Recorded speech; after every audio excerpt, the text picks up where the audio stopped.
உங்களுக்கு நிம்மதி உண்டாகுவதாக. தேவனுடைய இரக்கங்கள் அதிகமாவதாக.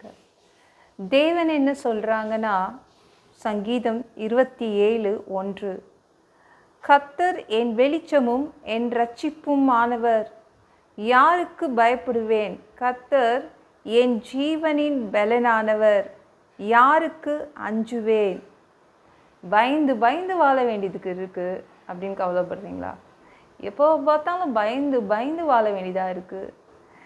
இதெல்லாம் என் வாழ்க்கையில் நடந்துடுமோ? பயத்திலேயே என் வாழ்க்கை போயிடுது. பாதி வாழ்க்கை என் பயத்திலேயே போயிடுதுங்க. மனசு ஃபுல்லாக எதிர்காலத்தை குறித்து பயங்கள் இருக்குதுல்ல. கவலைப்படாதீங்க, தேவன் உங்களுக்கு வெளிச்சமாக இருப்பார். உங்கள் எதிர்காலத்தில் கூட இயேசு தெய்வமாக தான் இருப்பார். இப்போ எப்படி பார்த்துக்கிறாரோ அன்னைக்கும் அப்படி தான் பார்த்துப்பார். அதனால் பயப்படாதீங்க, எதிர்காலத்தை குறித்து பயப்படாதீங்க. நீங்கள் கலங்க வேண்டாம். இயேசு கிறிஸ்து நேற்றும் இன்றும் என்றும் மாறாதவராக இருக்கிறார். அவர் மாற மாட்டாருங்க. இன்றைக்கி இருக்கிற இயேசு நாளைக்கும் அப்படியே தான் இருப்பார். உங்கள் எதிர்காலத்துலேயும் அப்படியே தான் இருப்பார். உங்களை நல்லா பார்த்துப்பார். அதனால் பயப்படாதீங்க. எப்பொழுதும் உங்களுக்காக நிற்பாருங்க. நீங்கள் இருளில் நிற்கிறீங்களா? உங்கள்கிட்ட வெளிச்சம் இல்லையா? நீங்கள் இருளில் நிற்கும் போது அவர் வெளிச்சமாக இருப்பார். உங்களுக்கு ரட்சிப்பாக இருப்பார். உங்களை அவர் தொடர்ந்து காப்பாற்றி விடுவாருங்க. அடிக்கடி எத்தனை தடவை உங்களை காப்பாற்றணும்னு நினைக்கிறாரோ அவ்வளோ தடவை காப்பாற்றுவார். ஒரு தடவை கூட விட மாட்டார். சரிங்களா? காப்பாற்றும் தேவன், ரட்சிப்பாக இருப்பார் உங்களுக்கு. அவர் ஜீவனின் பலனாய் இருப்பார். உங்கள் உயிருக்கு அவர் பலனாய் இருப்பார். உங்களுக்கு அவர் மனித பலன் வேண்டுமா, இது தேவனுடைய பலன் வேண்டுமா? தேவனுடைய பலன் தான் நம்மளுக்கு வேணும். தேவனுடைய பலன் இருந்தால் நம்ம எல்லாத்தையும் சாதிக்க முடியும், வெற்றி கொள்ள முடியும் இல்லை? அதனால் ஜீவனின் பலனானவர், நம்ம உயிருக்கே பலனானவர். நம்ம என்ன நினைக்கிறோம்? இந்த உடம்புக்குள்ளே உயிர் ஒட்டிகிட்டு இருக்குதுன்னு நினைக்கிறோம். அதனால தான் நம்ம உயிரோடு இருக்கிறோம். ஆனால் ஆண்டவருடைய பலன் உங்கள் கூட இருக்கிறதுனால என்ன ஆகுதுன்னா, உங்களுக்கு உங்கள் உயிர் பாதுகாப்பாக இருக்குது. ஜீவனின் பலனானவர். அதனால் நீங்கள் பயப்படாதீங்க, யாருக்கும் பயப்படாதீங்க. தேவன் உங்களுக்கு வெளிச்சமாக இருப்பார், ரட்சிப்பாக இருப்பார், ஜீவனின் பலனாக இருப்பார். சரிங்களா? நம்ம யாக்கோபுக்கு பயங்கர பயம். அப்போ கல்யாணம் ஆகலை யாக்கோபுக்கு. அவன் எதற்காக பயந்தான்னு பாருங்களேன். ஆதியாகமம் 28:20 மற்றும் 21 வசனத்தை பாருங்களேன்.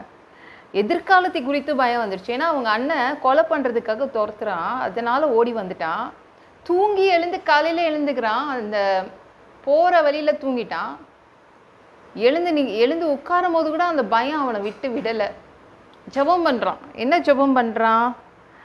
நீங்கள் என்னோடு இருக்கணும், நான் போகிற வழியில் நீங்கள் என்னை காப்பாற்றணும், சாப்பாடு எனக்கு கொடுக்கணும், உண்ண ஆகாரம் கொடுக்கணும், நல்ல ட்ரெஸ்ஸு கொடுக்கணும், திரும்ப எங்கள் அம்மா அப்பாவை நான் பார்க்கணும். ஐயோ, நான் எங்கள் அம்மா அப்பாவை பார்க்காம போயிடுவேனோ. ஏன்னா அங்கேருந்து கிளம்புறான், ஓடுறான். அவங்க அண்ணனுக்கு பயந்து அவங்க மாமா வீட்டுக்கு போகிறான். அதனால் அந்த ஜபத்தில் திரும்பவும் நான் எங்கள் அம்மா அப்பா வீட்டுக்கே வந்துடணும். ஏன்னா அவனுக்கு அவங்க அம்மா ரொம்ப பிடிக்கும். நான் வந்துடணும் தேவனே அப்படின்னு ஜெபம் பண்ணுறான். பயம், மனசு ஃபுல்லாக பயம். ஆனால் தேவன் அவனுடைய எதிர்காலத்தை ஆசீர்வதித்தார். நல்ல சாப்பாடு கொடுத்தார், நல்ல ட்ரெஸ்ஸு கொடுத்தாரு. அண்ணனும் தம்பியும் ஒற்றுமையாக ஆகிறதுக்கு அவர் உதவி செய்தார். அவங்க அம்மா அப்பா வீட்டுக்கு திரும்பவும் வந்தாங்க. அவன் ஆண்டவர் உங்கள் எதிர்காலத்தின் பயத்தை அவர் என்ன பண்ணுறாருன்னா சரி பண்ணி விட்றாரு. பயப்படாதீங்க, எதை குறித்தும் பயப்படாதீங்க. உங்கள் எதிர்காலம் தேவனுடைய கையில் இருக்குது. இருட்டாக இருக்குதுன்னு தோணுதில்ல, இப்போ இருட்டாக தான் இருக்கும். ஆனால் தேவன் அது வெளிச்சமாக மாறிடும். ரட்சிப்பாக இருப்பார். ஒரு தடவை கூட விடாமல் காப்பாற்றுவாருங்க. எத்தனை தடவை உங்களை காப்பாற்றணும்னு நினைக்கிறீங்களோ அந்த டைம்லாம் அவர் காப்பாற்றுவாருங்க. உங்கள் உயிர் அவர் உங்கள் உயிரை பத்திரமா பார்த்துப்பார். அவர் பலனாக இருப்பார். இந்த வீடியோ பிடிச்சிருந்துச்சுன்னா மற்றவங்களுக்கும் ஷேர் பண்ண மறக்காதீங்க. கர்த்தர் தாமே உங்களை ஆசீர்வதிப்பாராக. ஜெபம் பண்ணலாமா? அன்பு பிதாவே, உங்கள் பிள்ளைங்க உங்கள் பாதத்தில் வந்திருக்காங்கப்பா. சாமி இரக்கம் செய்யுங்க, இறங்குங்க. அப்பா, உங்கள் பிள்ளைங்க எதிர்காலத்தை குறித்து நாளைக்கு என்ன நடக்க போகுது அப்படின்னு ஒரு பயத்தில் உட்காந்துட்ருக்காங்க. நீங்கள் அவங்க இருட்டில் இருக்கும்போது வெளிச்சத்தை கொண்டு வந்துடுவீங்க. உங்கள் பிள்ளைங்களை எத்தனை தடவை கூட காப்பாற்றுவீங்க. ஒரு தடவை கூட விட்டதே கிடையாது. நீங்கள் ஒரு தடவை கூட காப்பாற்றாமல் விட மாட்டீங்க. நீங்கள் அப்பேற்பட்ட தேவன். கரெக்டாக காப்பாற்றிடுவீங்க உங்கள் பிள்ளைங்களை. அவங்க உயிரை காப்பாற்றுவீங்க. தேவ பலன் உங்கள் பிள்ளைங்களுக்கு வருது. எல்லாம் பொல்லாத பிசாசுகள், ஏவல்கள், மந்திரங்கள், தற்கொலை ஆவிகள், பயத்தின் ஆவிகள், பலவீனப்படுத்துகின்ற ஆவிகள் எல்லாம் இயேசு என்ற பெயரினை கொண்டு துரத்துகிறேன். ஓடிப்போ. உங்கள் பிள்ளைங்களை இரத்த கோட்டிக்குள் மறைச்சிக்கோங்க. பரிசுத்த ஆவியால் நிரப்புங்க. ஞான ஸ்நானம் எடுக்கணும். ரட்சிப்பீராக. இயேசுவின் காயப்பட்ட தழும்புகளால் எல்லா வியாதிகளும், எல்லா பலவீனங்களும், கேன்சர் போன்ற வியாதிகளும் சரியாகுவதாக. மரணப்படுக்கைகள் சரியாகுவதாக. பரம்பரை வியாதிகள் சரியாகுவதாக. ஒரு மனிதனாக பிறந்தா ஜீவ புஸ்தகத்தில் பேர் இருக்கணும்பா. அப்படி இல்லைன்னா அந்த மனுஷனை பிடிச்சி நரகத்தில் தள்ளிடுவீங்க. தீ எரிகிற இடத்துல எப்படி போய் வாழ்கிறதுப்பா? அடித்து உதச்சி திருத்தி எங்களை பரலோகத்துக்கே அனுப்பிடுங்க. கழுவப்படாத பாவங்கள் எங்ககிட்ட இருந்துச்சுன்னா உங்கள் திரு ரத்தம் கொண்டு கழுவி எங்களை பரலோகத்துக்கே அனுப்பிடுவீங்க.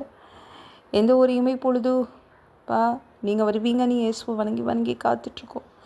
சுத்தமாக வாழ்ந்து காத்துட்ருக்கோம். அந்த ஒரு இமை பொழுதில் உங்களுக்கு ஒப்பான உடம்பு எங்களுக்கு கொடுக்கப்படும். அதை பெற்றுக்கொண்டு மதிய வானத்தில் உங்களை சந்திக்க வருவோம். அந்த தருணத்தை இழந்துடக்கூடாது. ஒரு மனுஷனால் பரிசுத்தமாக வாழ்கிறது கூடாத விஷயம். அதற்கும் உதவி கேட்டு வந்து நிற்கிறோம். 7 வருடம் அந்த கிறிஸ்து ஆட்சியில் விட்டுட்டு போயிடாதீங்க. பிசாசு நடத்தும் ஆட்சியில் விட்டுட்டு போயிடாதீங்க. 1000 வருடம் இந்த பூமியை ஆட்சி செய்வதற்காக வருவீங்க. அந்த பொற்காலத்தை பார்க்க ஆசைப்படுறோம். எல்லாவற்றையும் ஒப்பு கொடுக்குறேன். இயேசுவின் மூலம் ஜெபம் கேளும் பிதாவே. ஆமென். நாளைக்கு பார்க்கலாம்.